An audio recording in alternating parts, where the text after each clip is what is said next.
하나님 말씀 전하도록 하겠습니다.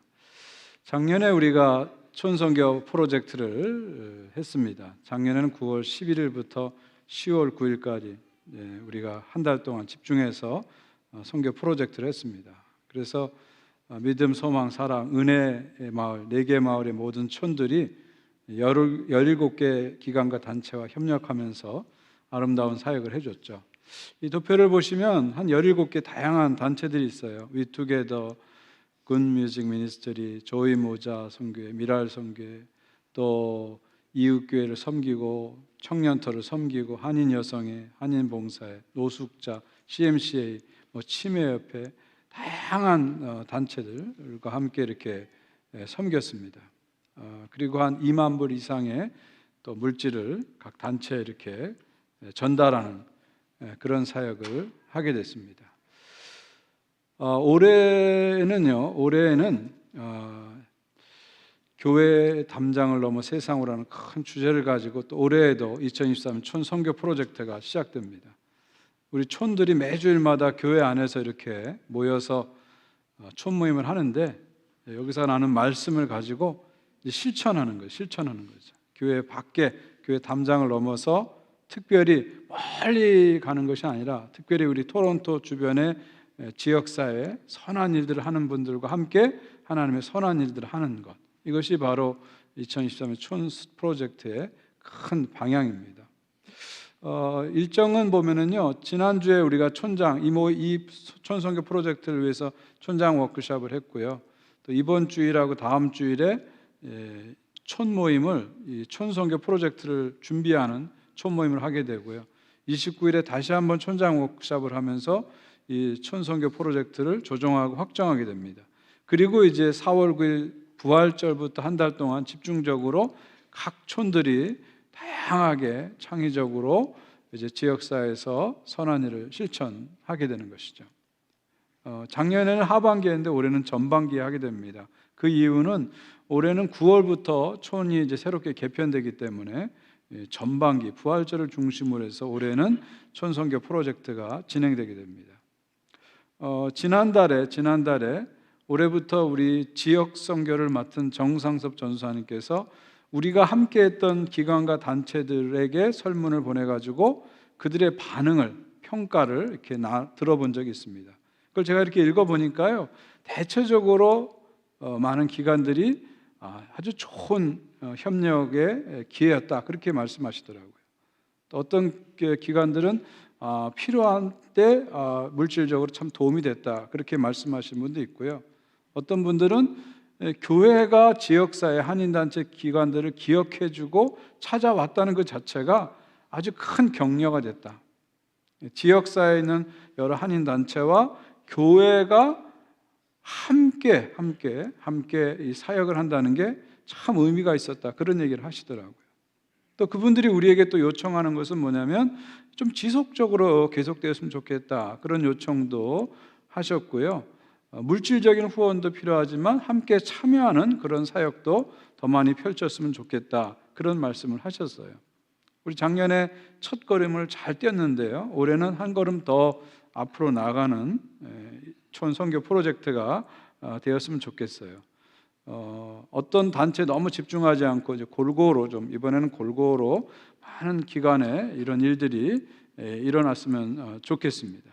그래서 이번 촌선교 프로젝트를 통해서 우리 2040 비전 안에 사회적 책임을 다하는 교회라는 우리 표어가 있잖아요. 그래서 이 촌선교 프로젝트를 통해서 우리 본하는 교회가 지역사회 속에서 사회적 책임, social responsibility, 사회적 책임을 다하는 그런 교회로 한 걸음 나가는 그런 기회가 됐으면 좋겠습니다. 오늘 제 설교 말씀은 이 촌선교 프로젝트를 본격적으로 시작하는 오늘 여러분들에게 좀 더 동기부여를 해드리는 그런 설교를 드리려고 합니다. 그러나 오늘 본문 말씀을 촌선교 프로젝트에 국한돼서만 듣지 마시고요, 여러분 인생 전체를 놓고 여러분의 신앙의 여정의 전체를 놓고 한번 들어보시기 바랍니다. 오늘 말씀은 정말 우리 인생과 신앙에 아주 중요한 하나님의 말씀입니다.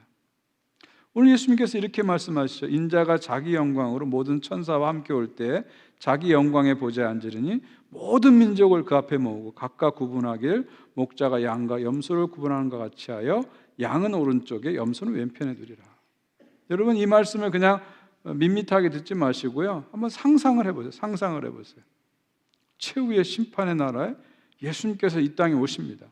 예수님 분명히 말씀하셨잖아요. 오신다고. 이 땅에 오십니다. 오시는데 혼자 오시는 게 아니라 수많은 천사들과 옵니다. 수많은 천사들과 옵니다. 그리고 오실 때 초림 때는 초라한 모습으로 베들레헴 마국간에 오셨지만 재림 때는 영광스러운 모습으로 우리 주님께서 이 땅에 오십니다. 그리고 오셔서 저 요한계시록 4장 5장에 본 그 영광의 보호자가 땅에 내려와서 예수께서 그 영광의 보호자에 앉으셔서 모든 민족을, 모든 사람들을 심판하십니다. 그래서 양으로 염소로 구분하듯이 심판하십니다. 그래서 어떤 사람은 오른쪽으로 가라, 오른쪽으로 가면 구원을 받는 거죠. 어떤 사람은 왼쪽으로 가라, 왼쪽으로 가면 지옥에 가는 거죠. 이렇게 구분하신다, 심판하신다, 오늘 우리에게 말씀하십니다. 여러분, 이것은 신화 같은 이야기가 아니고 이건 실화입니다. 실화예요. 반드시 마지막 날에 실제 일어날 일입니다. 신화가 아니라 실화라는 것을 기억하십시오. 우리가 어떤 삶을 살든지 간에, 우리가 어떤 모습으로 살든지 간에 오늘 이 말씀이 우리가 마지막에 부닥뜨릴 최후의 현실이라는 거죠. 우리는 최후의 현실에 결국 부닥치게 돼 있어요. 우리 모두는 죽음을 통해서 개인의 종말을 다 맞이할 겁니다. 성경 분명히 말하잖아요. 한 번 죽는 것은 사람에게 정한 것이요, 그 후에는 뭐가 있다고요? 심판이 있다 말씀하셨잖아요. 또 우리 모두는 예수님의 재림으로 우주의 종말을 맞이하게 되는 거예요. 예수님 분명히 계시록에 말씀하셨잖아요. 내가 속히 오리라 말씀하셨잖아요. 아멘 주여 수여, 아멘 주의 수여, 어서 오시옵소서, 이렇게 계시록이 끝나잖아요. 이제 성경의 많은 예언 중에 마지막 예언, 주님 오시는 것만 남았잖아요. 반드시 주님이 오십니다. 우리는 죽음을 통해서 개인의 종말을 맞이할 것이고 재림을 통해서 우주의 종말을 맞이할 거예요. 반드시 끝이 있습니다. 이게 우리의 최후의 현실이라는 걸 늘 우리는 기억해야 됩니다. 우리 자꾸 이걸 잊어버려요. 아니, 잊어버리려고 애쓰는 것 같아요. 그러나 우리가 잊어버릴지라도 이 최후의 현실은 피할 수가 없습니다. 우리 항상 개인의 종말이든 우주의 종말이든 이 최후의 현실을 늘 생각하면서 살아야 됩니다. 자, 그런데 이 최후의 심판 때에서 예수님께서 무엇을 기준으로 사람들을 심판하느냐 하는 거죠. 그 다음 말씀 보세요. 그때 임금이 오른편에 있는 자들이 이르시되 내 아버지께 복받은 자들이여, 나와 창세로부터 너희를 위해 예배된 날을 상속받으라. 내가 줄일 때 너희가 먹을 걸 주었고, 목마를 때 마시게 하였고, 나그네일 때 영접하였고, 헐벗을 때 옷을 입혔고, 병들을 때 돌보았고, 옥에 갇힐 때 와서 보았느니라. 자, 여러분, 이것도 한번 그냥 하시는 말씀이라고 생각하지 마시고요, 이 최후의 심판, 최후의 시간에 하시는 말씀이다 생각하고 우리가 좀 엄중하게 들을 필요가 있습니다. 하나님 나라를 상속받을 사람들, 천국에 들어갈 사람들에게 주님께서 뭐라고 말씀하십니다? 뭐라고 말씀하십니까? 내가 줄일 때, 내가 배가 고플 때 너희들은 먹을 걸 줬다는 거예요. 내가 목이 마를 때 마실 물을 갖다 주었다는 겁니다. 내가 나그네에 대해서 소외되고 외면당할 때 나를 돌보아 줬다는 겁니다. 내가 헐벗어서 입을 옷이 없을 때 자기 옷을 벗어서 우리 주님에게 옷을 입혀줬다는 거예요. 또 병들었을 때 케어해주고 옥에 갇혔을 때는 찾아와줬다, 이렇게 말씀하십니다. 우리가 생각한 말씀이 아니라 우리가 생각하지 못한 기준의 말씀을 하는 거예요. 너희들 이렇게 해줬기 때문에 영원한 나라 속에서 살게 될 것이다. 우리가 생각하지 못한 놀라운 기준을 말씀하시는 거죠. 자, 이 말씀에 대해서 의인들이 뭐라고 반응합니까? 이에 의인들이 대답하려되 주여, 우리가 어느 때 주께서 줄이신 것을 보고 음식을 대접하였으며 목마르신 것을 보고 마시게 하였나이까? 어느 때 나그네 된 것을 보고 영접하였으며 헐벗은 것을 보고 옷을 입혔나이까? 어느 때 병드신 것이나 옥에 갇힌 것을 보고 가서 배웠나이까? 의인들은 지금 놀라운 반응을 보이고 있잖아요. 아, 주님, 제가 그렇게 했어요. 저 잘했죠. 이게 아니라, 아니, 언제 우리가 그렇게 했습니까? 얘기하고 있잖아요. 주님께서 앞에서 말씀하신 6가지 행동을 쭉 나열하면서, 주님, 저는 주님이 굶주렸을 때 빵 한 조각 드린 적이 없습니다. 주님이 목마를 때 물 한 그릇 제가 드린 적이 있었나요?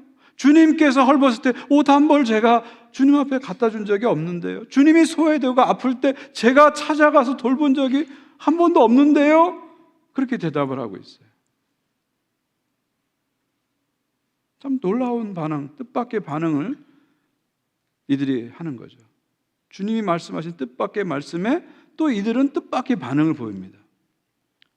자, 이때 우리 주님께서 마지막 40절에 중요한 말씀을 하죠. 임금이 대답해 이르시되 내가 진실로 너에게 이르노니 너희가 여기 내 형제 중에 지극히 작은 자에게 하나에게 한 것이 곧 내게 한 것이니라. 오늘 전체 말씀에서 가장 중요한 말씀이 40절이에요. 이 40절 이 말씀을 하시기 위해서 나머지 비유를 길게 말씀하신 거예요. 이 40절의 핵심 말씀입니다. 우리 한번 같이 40절을 다시 한번 읽어볼까요? 시작. 임금이 대답하여 이르시되 내가 진실로 너에게 이르노니 너희가 여기 내 형제 중에 지극히 작은 자 하나에게 한 것이 곧 내게 한 것이니라. 아멘. 놀라운 말씀 아니에요? 우리의 어떤 허를 찌르는 그런 말씀이죠. 정말 충격적인 반전의 말씀입니다. 네가 가난한 사람들, 소외된 사람들, 연약한 사람들에게 빵 한 조각 준 것을 가지고 네가 줬다면 그거 나한테 준 거야. 나한테 준 거야. 네가 물 한 그릇을 대접했다면 그거 나한테 준 거야. 그렇게 말씀하시는 거죠. 네가 옷 한 벌 갖다 입혀줬다면 그거 나 입혀준 거야. 말씀하시는 거죠. 지극히 작은 자에게, 지극히 작은 자라는 게 뭘까요? 사회 속에서 소외되고 연약하고 가난한 이런 사람들을 얘기하는 거죠. 그 지극히 작은 자에게 한 것이 곧 내게 한 것이니라. 이 작은 자에게 한 것이 곧 내게 한 것이니라 말씀하시죠. 놀라운 말씀입니다. 이건 우리가 정말 그냥 한번 쓱 읽고 지나갈 말씀이 아니라 또 읽고 또 읽고 또 마음에 새기고 또 마음에 새길 말씀이죠. 지극히 작은 자에게 한 것이 내게 한 것이다. 지극히 작은 자에게 한 것이 주님에게 한 것이다. 말씀하시는 거죠. 여러분 이 말씀 믿으십니까? 네, 여러분 이 말씀 믿으셔야 돼요. 왜냐하면 이거는 제가 설교를 위해서 만들어낸 말이 아니기 때문이죠. 이거는 어떤 멋있는 철학자가 멋있게 만든 문구가 아닙니다. 최후의 심판을 하실 우리 예수님께서 직접 저와 여러분에게 말씀하신 거예요. 너희 가운데 있는 지극히 작은 자에게 한 것이 곧 내게 한 거야. 작은 자에게 한 것이 주님에게 한 거야. 이렇게 말씀해 주시는 거예요. 놀라운 말씀이죠. 놀라운 말씀이죠. 우리가 가난한 사람을 도왔다면 그를 도운 게 아니라 주님을 도왔다는 거죠. 그들을 먹였다면 그들을 먹인 게 아니라 주님께서는 나를 먹인 거야. 나를 먹인 거야. 말씀하시는 거죠. 그들에게 옷 한 벌을 내가 주었다면 가난한 사람에게 준 게 아니라 나한테 준 거야. 예수님 말씀하시는 거죠. 그러니까 철저하게 우리 예수님께서는 이 지극히 작은 자들하고 당신을 아이덴티파이, 동일시키는 거죠. 이 사람들에게 한 게 곧 나에게 한 거야. 분명하게 말씀하시는 거죠. 여기에는 뭐 더 이상의 설명이 필요 없는 거예요. 이걸 자꾸 너무 설명하게 되면 오히려 예수님의 말씀의 파워가 떨어지는 거예요. 말씀 그대로입니다. 말씀 그대로예요. 지극히 작은 자에게 한 것이 곧 내게 한 것이라는 거예요. 의인들에게 너희들이 지극히 작은 자에게 물 한 그릇 갖다 주고 옷 한 벌 주고 돌보아 주고 찾아가 봐줬는데 그거 나한테 한 거야 말씀하시는 거죠. 이거 엄청난 그 위로의 말씀을 주는 거예요. 보상의 말씀을 주는 거예요. 너희들 나한테 해줬어. 고마워. 잘했어. 이렇게 말씀하시는 거죠. 우리 교회가 오래전부터 초창기부터 그 연변 과기대를 많이 도왔잖아요. 또 평양 과기도 도왔잖아요. 아마 제가 알기로는 수십만 불이 돈이 갔을 거예요. 우리는 과기대를 도운 게 아니에요. 주님을 도운 거라는 거죠. 너 주님을 도왔구나 말씀하시는 거예요. 또 우리 교회가 오랫동안 볼리비아 어린이들을 돕고 있잖아요. 해마다 창립 설립주의를 기념으로 해서 한 명씩 늘려가지고 작년 같은 55주년이니까 55명의 우리 어린이들 돕고 있어요. 여러분이 청소년 모아준 성탄왕국을 가지고 55명 어린이들, 올해는 또 56명이 되겠죠. 근데 주님께서는 볼리비아 어린이들을 먹인 게 아니라 그동안 나를 먹여줬어. 고맙다. 나를 먹여줬구나. 이렇게 말씀하시는 거예요. 또 올해는 이제 이 정책이 그 주관하는 단체 정책이 바뀌어서 작년 올해 코로나 기간에 못했는데요.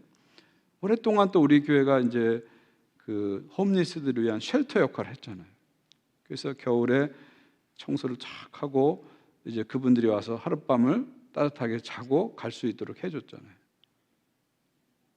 근데 주님께서 우리에게 말씀하시죠.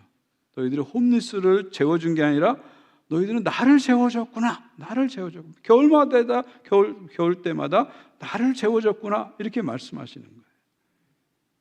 나를 재워줬구나 말씀하시는 거예요. 또 작년에 여러분들이 또 헌금 많이 모아주셔서 저 니카라과에 장학금을 많이 보내드렸잖아요. 그 장학금을 니카라과 학생들에게 준 게 아니라 주님한테 준 거예요. 여러분 주님한테 너 나한테 장학금까지 줬구나 이렇게 말씀하시는 거예요. 그러니까 지극히 작은 자에게 한 우리의 작은 행동들을 향해서 너 나한테 해줬구나 말씀하시는 거죠. 이건 우리들에게 참 위로가 되는 말씀이고 격려가 되는 말씀이고 보상이 되는 말씀이죠. 나한테 했다 그런 말씀이죠. 지극히 작은 자에게 한 것이 나에게 했다. 이게 주님의 말씀의 거룩한 뜻입니다. 지극히 작은 자가 곧 나다 말씀하시는 거죠. 우리가 이 말씀을 듣고 우리 주변에 지극히 작은 자에게 사랑을 실천하지 않는다면 둘 중 하나겠죠. 하나는 이 말씀을 심각하게 주님의 말씀 심각하게 안 듣거나 아니면 주님을 향한 사랑이 없거나 둘 중 하나입니다. 오늘 예수님께서는 너희가 나를 사랑하느냐? 그리고 나를 향한 사랑을 표현하고 싶으냐? 여러 가지 방법이 있죠. 오늘 여러분이 이렇게 나와서 예배드리는 것도 주님 사랑을 표현하는 거예요. 아주 주님 사랑은 좋은 표현입니다. 찬양을 잘 준비해서 하나님께 올려드리는 것도 주님 사랑하는 아주 중요한 표시예요. 여러분이 말씀을 잘 보면서 주님 말씀을 소중히 여기는 것도 주님 사랑하는 표시예요. 크고 작은 일을 만날 때마다 내 생각으로 내 마음대로 막 해버리지 않고 주님 어떻게 했으면 좋겠습니까? 기도하고 사랑한다면 그 주님 사랑하는 거예요. 다 주님 사랑하는 거예요. 근데 오늘 주님께서는 오늘 말씀을 통해서 너희들이 나를 사랑해? 근데 그 사랑을 표현할 수 있는 가장 좋고 구체적이고 확실한 방법을 가르쳐 주겠다는 거예요. 그게 뭐예요?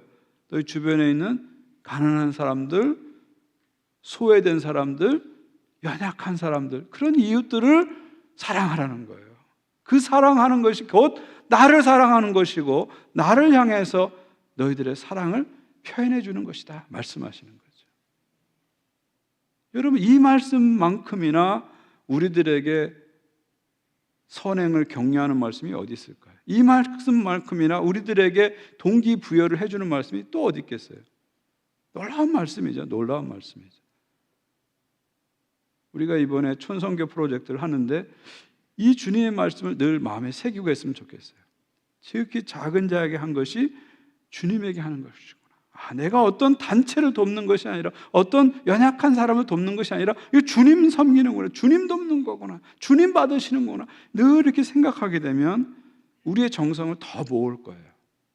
우리의 헌신이 더 진심이 담겨지고 우리의 실천이 진정성이 더 담보되는 그런 실천이 될 겁니다. 오늘 주님께서 그것을 우리에게 말씀하시는 겁니다. 말씀하시는 거예요. 근데 한 가지 여기서 이제 우리가 해결할 문제가 뭐냐면, 어떤 분들은 이 말씀을 너무 문자적으로 받아들여서 그러면 선행을 하게 되면은 천국에 들어가는 거구나, 이렇게 생각하는 분들이 있어요. 그런 뜻은 아닙니다. 여러분이 오늘 이 말씀을 심각하게 받아들여야 돼요. 그러나 문자적으로 받아들여서 안 됩니다. 이건 어디까지나 마태복음 25장 열처녀 비유, 달란트 비유 다음에 나오는 양과 염소에 대한 비유입니다. 이건 비유의 말씀이에요. 여기서 핵심은 뭐냐면, 지극히 작은 자에게 한 것이 내게 한 것이기 때문에 사랑의 실천을 소홀하게 생각하지 말고 정성을 다해서 하라는 것을 말씀하시는 거지, 선행을 하면 구원받는다, 그런 뜻은 아닙니다. 여러분, 성경을 보시면요, 성경은 분명히 말합니다. 인간은 행위로 절대 구원받을 수 없다. 선행으로 구원받을 수 없다. 왜요? 인간이 죄인이기 때문에. 스스로의 노력으로 인간은 구원받을 수 없는 거죠. 그래서 하나님께서는 독생자 예수 그리스도를 십자가에 달리게 하신 거예요. 그래서 우리의 죄를 대신 짊어지시고, 우리의 형벌을 대신 받으시고, 우리가 받을 심판을 대신 받으시고 십자가에 죽게 하신 거예요. 그래서 그 희생으로 말미암아 우리가 구원을 받은 겁니다. 이것이 하나님의 방법이에요. 이게 바로 복음이죠. 하나님의 세상을 이처럼 사랑하사 누굴 주셨어요? 독생자를 주셨으니 이는 저를 믿는 자마다 멸망치 않고 영생을 얻게 하려 하심이니라. 영생은 어떻게 얻는다고요? 독생자를 믿음으로 얻는다. 성경 분명히 말하는 거죠. 우리가 한 것을 가지고 구원을 얻는 것이 아니라 하나님께서 예수님을 통해서 하신 일을 믿음으로 구원을 받는 거죠. 이건 명백한 진리입니다. 그러니까 인간의 노력과 행위로는 절대 구원을 받을 수가 없어요. 에베소 2장 8절 9절에 말씀하시잖아요. 너희가 그 은혜에 의하여, by grace, 은혜에 의하여 믿음으로 말미암아, through faith, 은혜 때문에 믿음을 통해서 구원을 얻었나니, 그 다음 뭐라고 말씀하세요? 이것이 너희에게서 난 것이 아니요, 구원이 어디서 난 것이 아니요, 너희에게서 난 것이 아니요, 뭐라고요? 하나님의 선물이라. 행위에서 난 것이 아니 누구든지 뭐하지 못한다고요? 자랑치 못하리라. 할렐루야. 구원은 하나님께서 선물로 주신 거예요. 우리는 구원에 대해서 감사할 뿐이지 자랑할 게 아무것도 없는 겁니다. 이건 명백한 성경의 진리예요. 오늘 이 말씀을 뒤집는 얘기를 주님께서 하시는 것이 아니고, 이 비유의 초점은 뭡니까? 이 비유의 초점은 뭐예요? 너희가 정말 구원받았다면, 너가 정말 나를 믿는다면 선한 열매를 맺으라는 거예요. 사랑의 열매를 맺으라는 거예요. 그런데 그 사랑의 열매의 가장 중요한 게 뭐냐? 가난하고 연약하고 소외된 이웃을 사랑하는 거예요. 사랑하는 거예요. 이게 믿는 자가 맺어야 할 아주 중요한 빛의 열매라는 것을 말씀해 주시는 거예요. 바로 그것에 오늘 비유의 핵심이 있는 거예요. 오늘 비유의 핵심이 있는 거예요. 선행하면 구원받는다가 아니라 너가 구원받았으면 선행의 열매를 맺으라는 거예요. 특별히 지극히 작은 자를 외면치 말고 사랑하라고 말씀하시는 거죠. 이보다 더 우리들에게 동기부여가 되는 말씀이 어디 있습니까? 이보다 더 우리들에게 강력한 도전을 주는 말씀이 어디 있겠습니까? 지극히 작은 자에게 한 것이 곧 내게 한 것이라. 다 마음에 새겨야 되죠. 그 다음에 41절부터 예수님께서는요, 마지막으로 더 강력한 동기부여를 하십니다. 앞부분에서는 좀 긍정적인 파지티브한 동기부여를 했다면, 두 번째 부분에서는 네가티브한, 좀 부정적인, 약간은 무서운 그런 차원에서 동기부여를 하시죠. 41절 보세요. 또 왼편에 있는 자들이 있을 때 저주받은 자들아 나를 떠나 마귀와 그 사자들을 위하여 예비한 영원한 불에 들어가라. 내가 주를 때 너희가 먹을 것을 주지 아니하였고, 목마를 때 마시게 하지 아니하였고, 나그네에서 영접하지 아니하였고, 헐벗을 때 옷 입히지 아니하였고, 병들었을 때 옥에 갇혔을 때 돌보지 아니하였느니라. 이번에는 지옥에 갈 사람들에게 예수님께서 말씀하시는 거죠. 여러분, 이것을 문자적으로 보시면 안 돼요. 그러나 심각하게 보셔야 돼요. 뭐라고 말씀하세요? 왜 이들이 심판을 받게 됩니까? 주님이 굶주렸을 때 먹을 걸 안 주었고, 목마를 때 마실 거 안 주었고, 헐벗을 때 옷을 주지 않았다는 거예요. 그래서 너희들이 이런 자리에 있겠다, 주님께서 아주 심각하게 말씀하시죠. 그런데 더 놀라운 것은 이들의 반응입니다. 그들도 대답하려되 주여 우리가 어느 때 주께서 주신 것이나 목마른 것이나 나그네 되신 것이나 헐벗은 것이나 병든 것이나 옥에 갇힌 것을 보고 공양하지 아니하더이까. 주님, 언제 우리가 그렇게 안 했어요? 우리 다 했어요. 이렇게 얘기하고 있어요. 앞에 의인들과 이 악인들이 완전히 대조적입니다. 의인들은 하고도 안 한 듯이 얘기하잖아요. 우리 언제 그런 일 안 했어요? 안 했어요. 하고도 안 한 듯이 얘기해요. 반대로 악인들은 반대예요. 안 하고도 한 것처럼 우기는 거예요. 나 했어요. 우기는 겁니다. 오히려 의인들은 생색을 내지 않는데 안 한 사람들이 생색을 내고 있는 것이죠. 참 이 놀라운 대조를 보게 됩니다. 근데 더 놀라운 거 뭐냐면 44절에 더 놀라운 것은 뭐냐면 이 사람들이 죄를 많이 져서 심판을 받는 것이 아니라 마땅히 해야 할 선을 행하지 않았기 때문에 심판받는다는 거예요. 우리는 자꾸 심판의 기준을 이런 죄를 졌고 저런 죄를 졌고 이런 죄를 졌고 저런 죄를 졌고 그래서 내가 심판받을 거야 이렇게 생각하는데 주님은 그게 아니라는 거예요. 마땅히 실천해야 할 선을 행하지 아니했기 때문에 이들이 심판을 받는다는 거예요. 주님의 기준은 다른 것이죠. 자, 이렇게 우기는 자들에게 예수님 뭐라고 말씀하세요? 이제 마지막 주님의 강펀치가 날려지는 거죠. 이에 임금이 대답하여 이르시되 내가 진실로 너에게 이르노니 이 지극히 작은 자 하나에게 하지 아니한 것이 곧 내게 하지 아니한 것이라. 그들은 영벌에 의인들은 영생에 들어가리라. 놀라운 말씀이죠. 앞에 40절과 정반대죠. 앞에서는 지극히 작은 자에게 한 것이 내게 한 것이니라. 이걸 뒤집어서 뭐라고 말씀하세요? 지극히 작은 자에게 하지 아니한 것이 곧 내게 하지 아니한 것이다 말씀하시죠. 놀라운 말씀이죠. 우리가 나의 도움이 필요하는 연약하고 소외되고 가난한 이웃을 외면했다. 누굴 외면한 거예요? 주님을 외면했다는 거예요. 주님을 외면했다는 거죠. 그들이 손 내밀 때 그 손을 거절했다. 누굴 거절한 거예요? 주님을 거절했다는 것이죠. 사회적으로 작은 자를 보면서 무시하고 갑질을 했다. 누구한테 갑질한 거예요? 주님한테 갑질했다는 겁니다. 주님한테 갑질했다는 거예요. 엄중한 말씀이죠. 엄중한 말씀이죠. 그리고 더 놀라운 말씀은 뭐예요? 그들에게 영벌. 이 영벌은 뭡니까?